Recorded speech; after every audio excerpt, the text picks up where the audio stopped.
Pastor Sherwin Capolisio sa pagbala sa mensahe.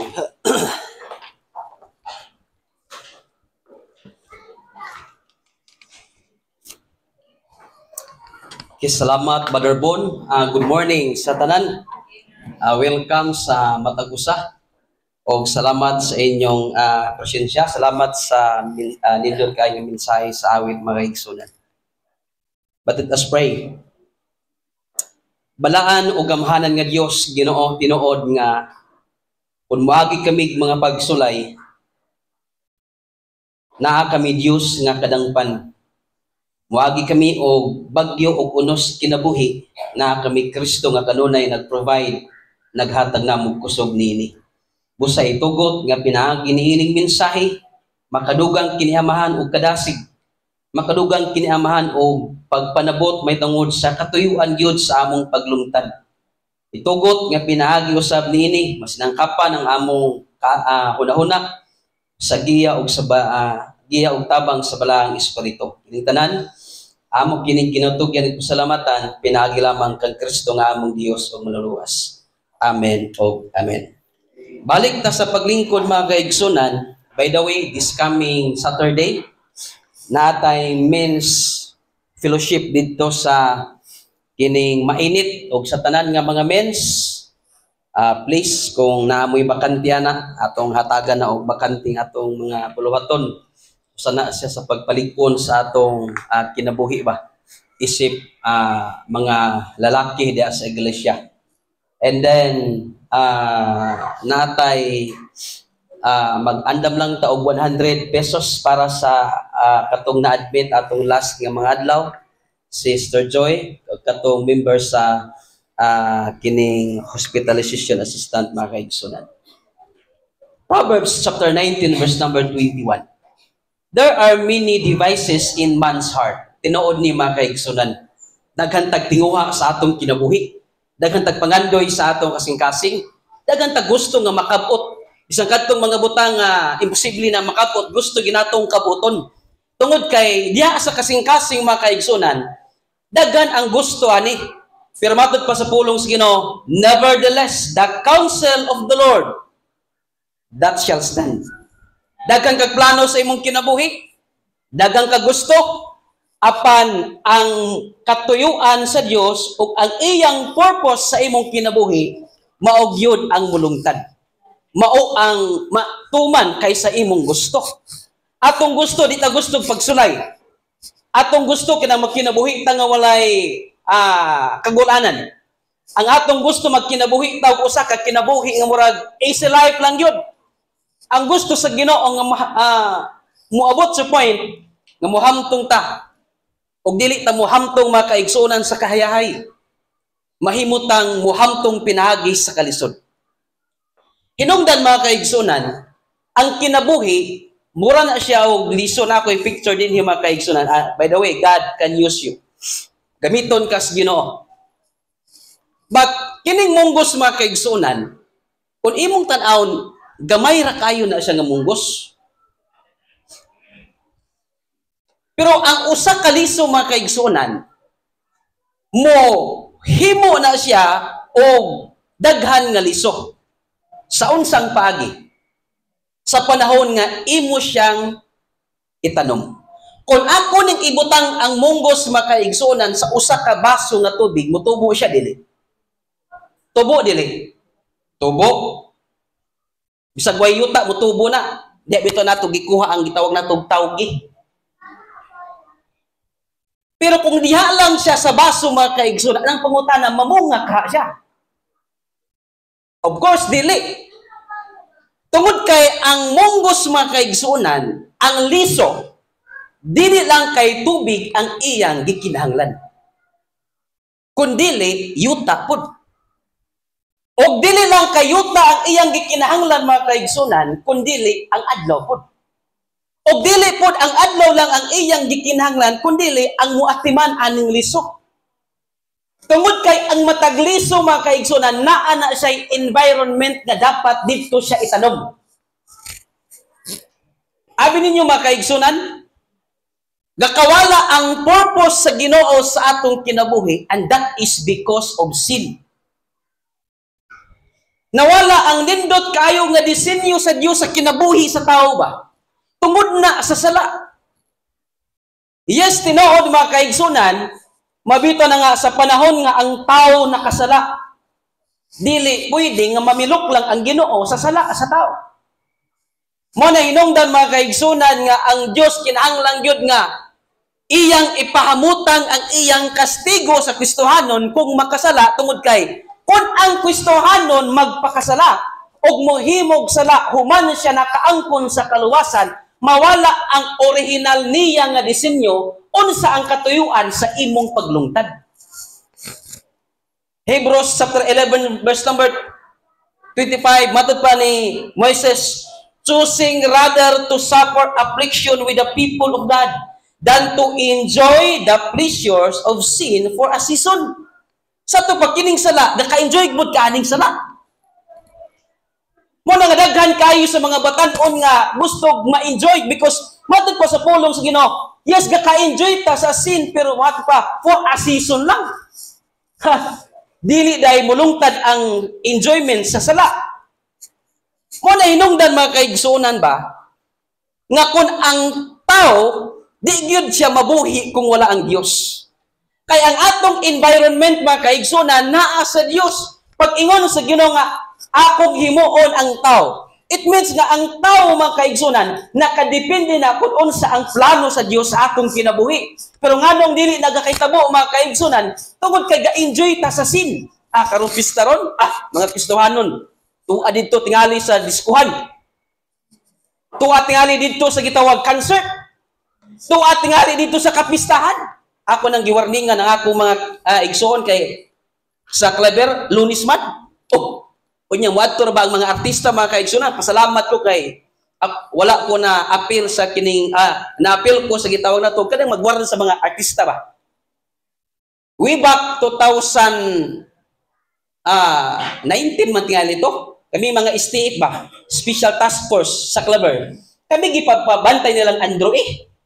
Pero di ba lang lisurin yung magbantay kag artista mga kaigsunan eh? Kay kinahanglan ang mga STF maglaray gyud mi, magunitaan na imig kamot kay ang mga tao murag nakikita og kinsa man si Andrew A nga mas kung ato mas gwapo pa tiay ko kang Andrew A. Amen. Pero tanaw mga kaigsunan ang mga tao ba, bisag tao lang na siya. Pero mura og nakakita og anghel mga kaigsunan nga kung kaon mo itong kamuti gani. Ang kalibutan mga kaigsunan gusto tag enjoyment. Ang Kristohanon gusto tag enjoyment. Pero matud pa sa pulong sa Ginoo, yes, enjoy the pleasure of sin for a season. Sa to pa, ang enjoyment sa sala mga kaigsunan for a season lang na siya. Mo na hinungdan mga kaigsunan, abi ninyo, ang di ta magamit usahay sa Ginoo because naa nato mga kaigsunan. Yes, tinuod. Kung imong tan-awon ang pulong sa Ginoo, sometimes ipagi sa taog failures Ginoo ba? Adiserta niya gamiton. Kung imong basahon mga kaigsunan ang Matthew chapter 1 verse number 1, imong mabasa diha si David, verse number 2 si Jacob, verse number 3 si Tamar, verse number 5 si Rehab ug si Ruth. Abi niyo kung unsa ang mga failures ani mga kaigsunan? Si David murder, adultery ang iyang case. Giilog niya ang asawa sa iyang sundalo. Hilom nga paagi pero gipatay niya ang asawa ni ang bana ni Batsiba. Who is Jacob? Grabe kalimbungan ni nga tao. Iyan giilog ang panalangin nga para unta kay Esau. Grabe ni kalimbungan igsuon. Kay ang iyang mama pod gipaboran man pod siya ni si Jacob sa iyang mama. Who is Tamar? Kini si Tamar mga kaigsunan, usa ni ka sa Old Testament, usa ni ka hugaw nga babae. Giilog gud niya ang nagsiping bitaw siya sa iyang ugangan nga lalaki. Who is Rehab? Harlot. Gabaligya sa iyang lawas. Who is Ruth? Gikan sa Moab. O ang Moab, dulumtanan na sa Diyos nga nasod. But here comes, verse number 16. Usaong pagkaagi mga kaigsunan, nga gikan kang David, kang Jacob, kang Tamar, kang Rehab, kang Ruth, dito manoo ni gawas ang atong Ginoong Hesukristo. Sa mga tao nga, kung atong tawhanon sa tawhanon nga panghunahuna ba, dapat dili na diha mo gawas si Kristo nga atong Dios og manuluwas kay wala siya sala. Pero nga nung dito man siya ni lusot, ang iyang kaliwat mo balik man kang David nga murder, mo balik man kang Jacob nga limbungan, mo balik man kang Tamar nga matugpa sa uban babae nga mababang lipad, samot na si Rehab, samot na si Ruth. But look at mga kaigsunan, dito ni gawas ang atong Ginoong Hesukristo. Do you think nga maayo na siya? Because sa mata sa Dios mga kaigsunan, bisag unsa pa ang imong past, basta moduol ka sa Ginoo, kaya kang gamiton sa Ginoo sa mga dinagko nga mga bulwaton. Tan-awa mga kaigsunan, nganong nahimo man tang precious in the sight of God? Tungod ba sa imong edukasyon nimo? Nganong taas man ta og pangtan-aw? Nganong taas man ang pangtan-aw sa Dios nato? Tungod ba sa atong nahuman sa eskwelahan? Tungod ba sa atong edukasyon? Tungod ba sa atong negosyo? Dili mga kaigsunan. Now ibalik nako ang gi-illustrate ni Pastor Mike atong makabal mo sa ng kintsugi. Kintsugi.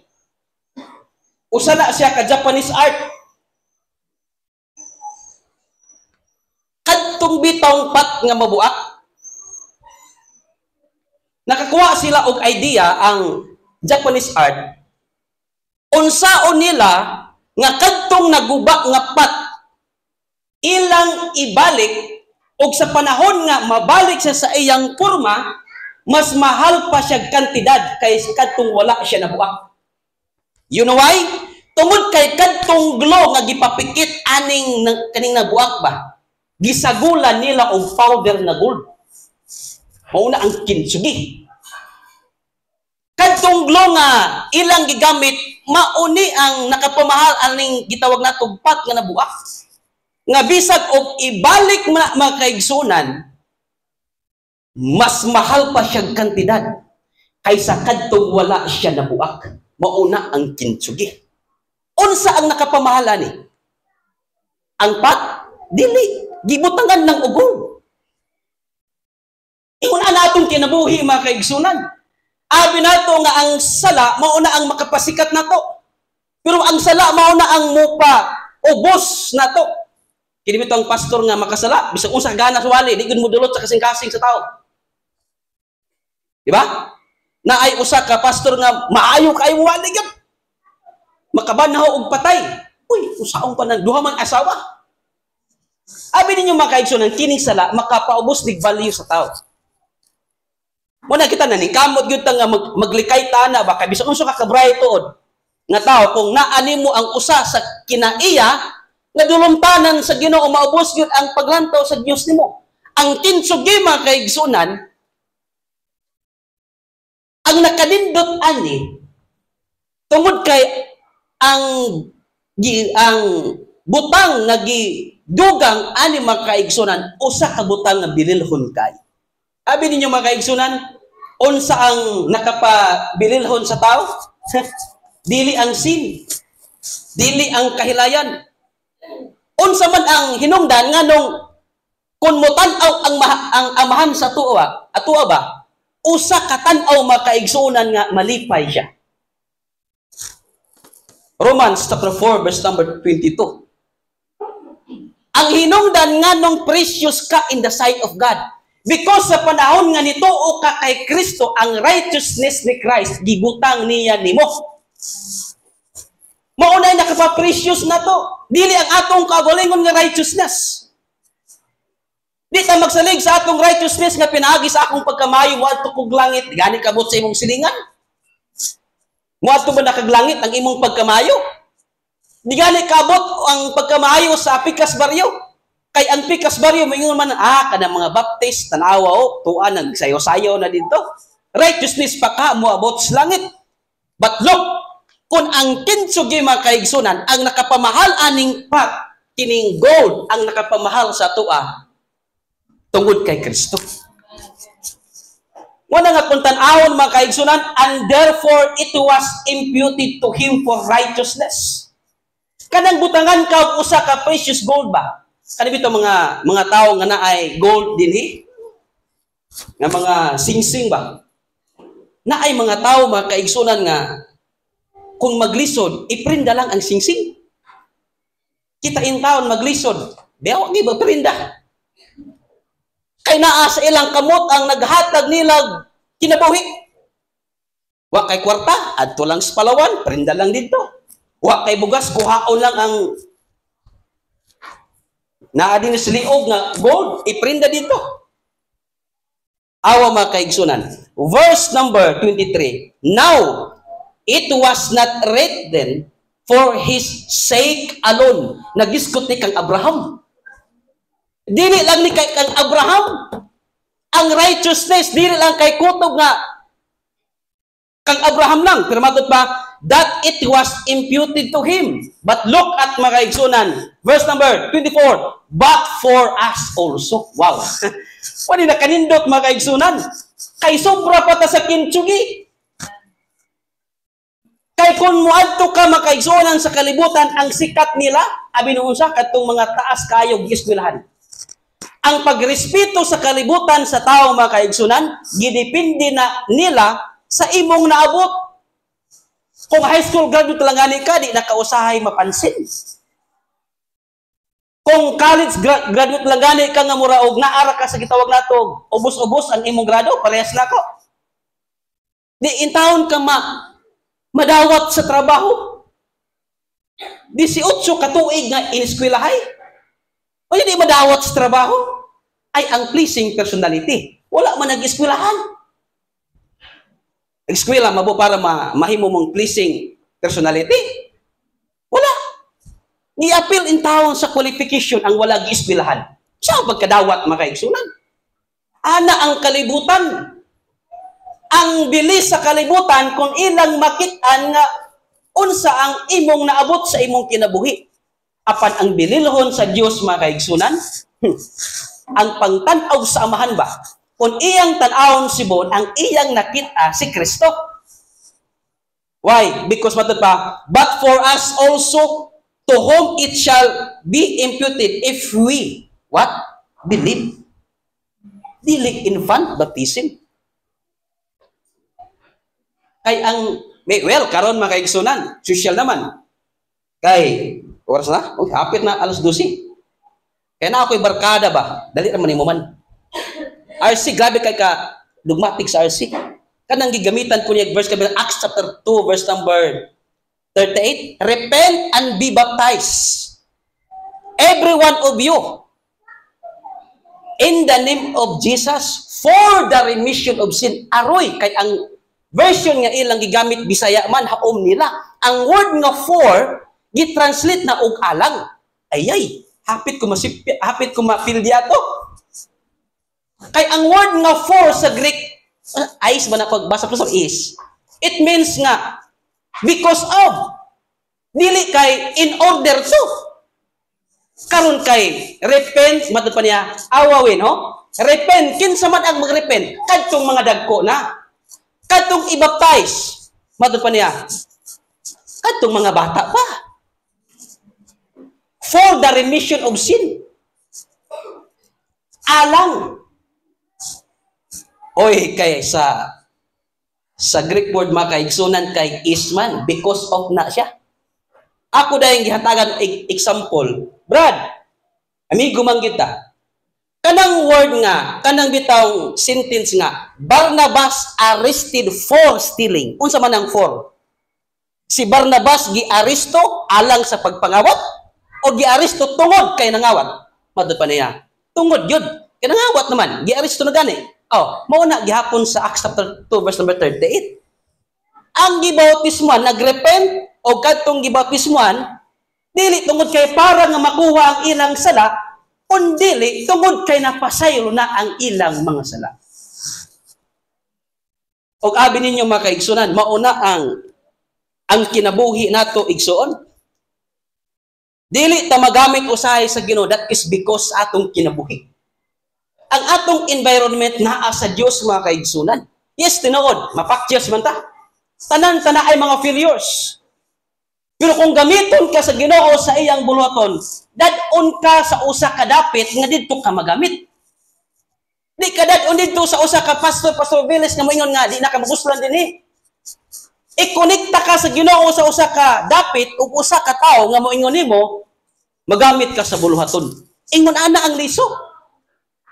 Kay bisag unsaon nimo na kada adlaw bisbisan nimo o dugangan nimo ang usa ka munggos kung naara sa tasa or baso, di ko na mamunga. Kay nagkinahanglan siya og usa ka environment kahaubog alang niya. Ingon na usab sa atong kinabuhi isip Kristohanon. Well, mapuslanon ang Kristohanon sa panahon mga kaigsunan nga muduol ta diha sa Ginoo. Importante ni. Kay kitang tanan mga kaigsunan, bililhon kayo at tubangan sa Ginoo. Why? Because of our faith. Nahimutang righteous in the sight of God. That is because of our faith. Romans chapter 3 verse number 22. Even the righteousness of God, which is by faith of Jesus Christ, into all and upon all them that what? Believe. Muna nga sa panahon mga kaigsunan, nga nidawat ka kay Kristo, dili ka ubos o status at tubangan sa Ginoo. Ikaw ang pinaka-highest. Ikaw lang ang galimit sa imong kagalingon. Tungod kay imong gikumpara ang imong kagalingon ngadto suban. Tungod ba kay dili ka mayong tingog, dili na ka mapuslanon sa Ginoo? Oh, that is not. Dili na mo ang gidisenyo sa Ginoo. Tanan nga iyang gihimong anak mapuslanon. Tanan nga iyang anak moadtog langit. Tanan nga nagpabautismo ang nagfitful pasudlo niya sa New Jerusalem. So kay tanan ta espesyal at tubangan sa Ginoo. Wala pag-adto nato dito sa langit. Tanan ta mo linya dito. Kung naa magay linya nga may tabo. Dili na ipalinya. Okay, kamong mga teacher, lahi mo ha? Kamong mga manager, lahi mo ha? Oh, kani kay mga worker ni, mga hollow blockers rin ni. Dinhi mo. Parehas tang tanan. Igsoon abi ninyo sa kalibutan sa panahon nga nituo ta kay Christ. Natay assignment kay gipahimo sa Ginoo nato. Now, Romans chapter 8 verse number 37. Nay, in all these things, we are more than conquerors through Him that love us. Imagine ang mga kaigsunan, we are more than conquerors. Kung makapatay kag isa, kung sa tawag nimo, killer. Kung makapatay kag lima, kung sa tawag sa imo, murderer. Kung makapatay ka og libuan, usang tawag nimo, that is conqueror. We are more than conquerors through Him. Wala nga ayaw tan-awa ang imong kagalingon nga ubos, oy. Kay kaya nimong dasmagon ang mga butang mga kaigsunan nga mis sa imong pagtan-aw, imposible na kayo. Pero kung naa kay Kristo, sultian ta mo. Mao nang ingon ni John, greater is He that is in us. Di ba? Nga naman, gibutangan ka og espiritu nga gamahanan sa tanan. Abito na nga, kung imong tan-awon mga kaigsunan, natay assignment nga gipatrabaho sa Ginoo. Sa panahon nga na-save ta, tungod kay na ay nagsangyaw nato. O tungod kay gusto ta mga kaigsunan, nga mahimo nato ang atong assignment mga kaigsunan, kinahanglan po nga ato pong i-communicate ang gospel sa uban nga mga tao. Pag human mga kaigsunan, dapat mahimo kang malig-on nga Kristohanon. O malig-on kang Kristohanon kung mo assemble ka. Di ka malig-on kung ikaw ra mag-inusara. Muna nga na ay church. Di nato i-confirm ang atong faith. Di nita makabalo og understanding kay kung di ka makaasabot ikon mo amtong. Muna nga na atay gitawag nato assemble kay diha nato i-equip ang atong kinabuhi diha sa matudluan sa church. Ako nakawali na ko sa mission nga medyo sakit-sakit gyud siya, ngawali. Bawal man gyud mag-mention diri og ngalan. Ka-mention gyud ko eh. Nga naman, naaman din ang in-nurture man ta din mga kaigsunan sa church. Pag human mga kaigsunan, human ka malig-on, kinahanglan nga ma-empower ka. Question, pila na may kalag nga imong nadala sa tilan sa Ginoo? Dekorasyon lang ka simbahan? Mata pa nila, pastor, wa tayo madala dito sa langit, inig kamatay na to. Naaoy, kato dahil imong nasangyawan dahil. Imperno dahil to? Dili. Madala to nato dito. Kita ang gigamit sa Ginoo. Sa ato pa, kung dili ka ma-equip, dili ka malig-on ba, dili ka mo hamtong, di ka ma-empower. Kung dili ka ma-empower, di ka mo evangelize. Ano mo evangelize mga kasabot? Yes, tinood mga kaigsunan. Mo na nga kulang sa iglesia ron. Mo na nga gikinahanglan mga kaigsunan, aron nga mo ma-equip ka, kinahanglan mo adto ka sa church. Di ka malit dapat sa Sunday school. Kaya di nato i-confirm ang atong faith. Pag human mga kaigsunan, dapat ma-empower ka para mo evangelize ka. Cycle ra na mga kaigsunan. Pura na sa atong trabaho. Mo trabaho ka, mo uli sa balay, mo tulog, trabaho na po, cycle. Kung ato nang gamito ng mga kaigsunan, ug ang gisugo din dili lang kay pastor lang, ang tanan nga mga katawhan sa Dios nga nasakop sa New Testament Church. Muna nga ayaw pag-ingon mga kaigsunan nga dili ka mapuslan diha sa buluhaton sa Ginoo. Mapuslan ka kung moduol ka sa Ginoo o magpagamit ka sa iyang buluhaton. Ako story, last story, alas 12 naman. Huwag kami ito nagsugod good. Usa ka barbero ba? O niya, naa sa lagi gupitan. Wala sila kabalo nga katong ilang gupitan. Pastor da ito. Matod pa sa usa ka barbero.